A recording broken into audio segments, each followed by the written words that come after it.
Hi, I'm Patty Moreno, the Garden Girl. And I'm Mel Bartholomew with the Square Foot Gardening Foundation. This month's tip is all about seeds. Yes. February is a time where I start a lot of my seeds indoors, Right. so that I can put them out in my garden. Absolutely. Well, I love starting my own seeds because it's so much more cost effective. Oh, absolutely. We're So- talking about pennies instead of dollars. Exactly. Plus, it's a great thing for the kids. They love to see plant seeds and then see them sprout. There's something magic about a seed sprouting. Here's a packet of cabbage seeds, and cabbage is a cool weather crop, can go out in the springtime, a couple of weeks before your last frost date. Now Yeah, talk a little bit about Okay. our frost date and All why right. we're starting indoors Okay. to begin with. Good. First of all, you have to find out your last frost date for springtime. Right. Now, you can do that by zip code. And the government has taken and compiled all these numbers of when the last frost date was for all the different areas of the country. And that varies from region to region. Yes, and also varies from year to year because every year is not the same, but they've taken the average. So Okay. keep that in mind. Absolutely. Now, there's a lot of seeds in here. Hear 'em? Right, yeah. Here's how you decide how many to plant. Okay. How many heads of this kind of cabbage would you want in your garden?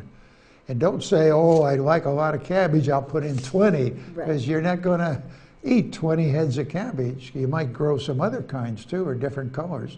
So you'd say, well, on this particular variety, I'd like 2 or 3 or 4 at the most.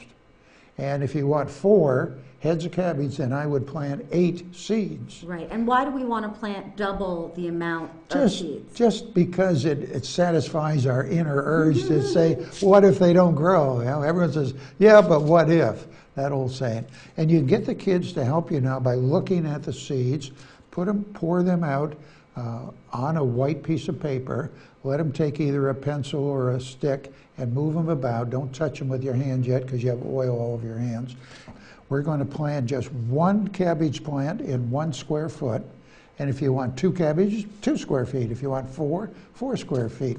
We're not going to crowd them. They have all the room they want to grow. Okay. So first you have to decide, maybe with your family, you can get the kids and say, now kids, how many of this variety, here's a picture of it from the seed catalog, would you like to have in our garden? Right. And of course they'll say 100 or 1 or, I don't want cabbage, something like that. Now, what do you do with the rest of the seeds?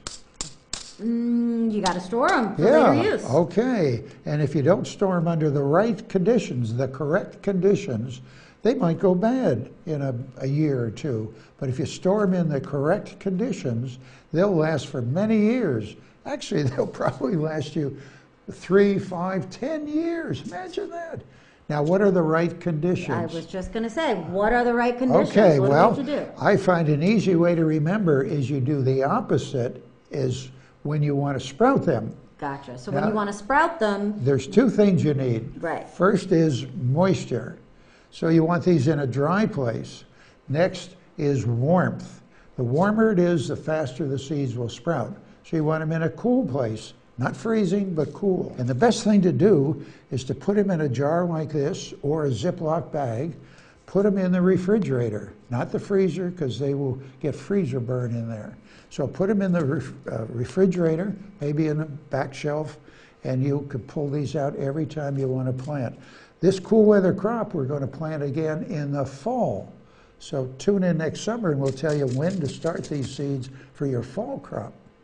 well, this has been wonderful. I'm so excited to start sprouting my seeds with my family. I'm Patty Moreno, the Garden Girl. And I'm Mel Bartholomew. I should say the garden guy, right?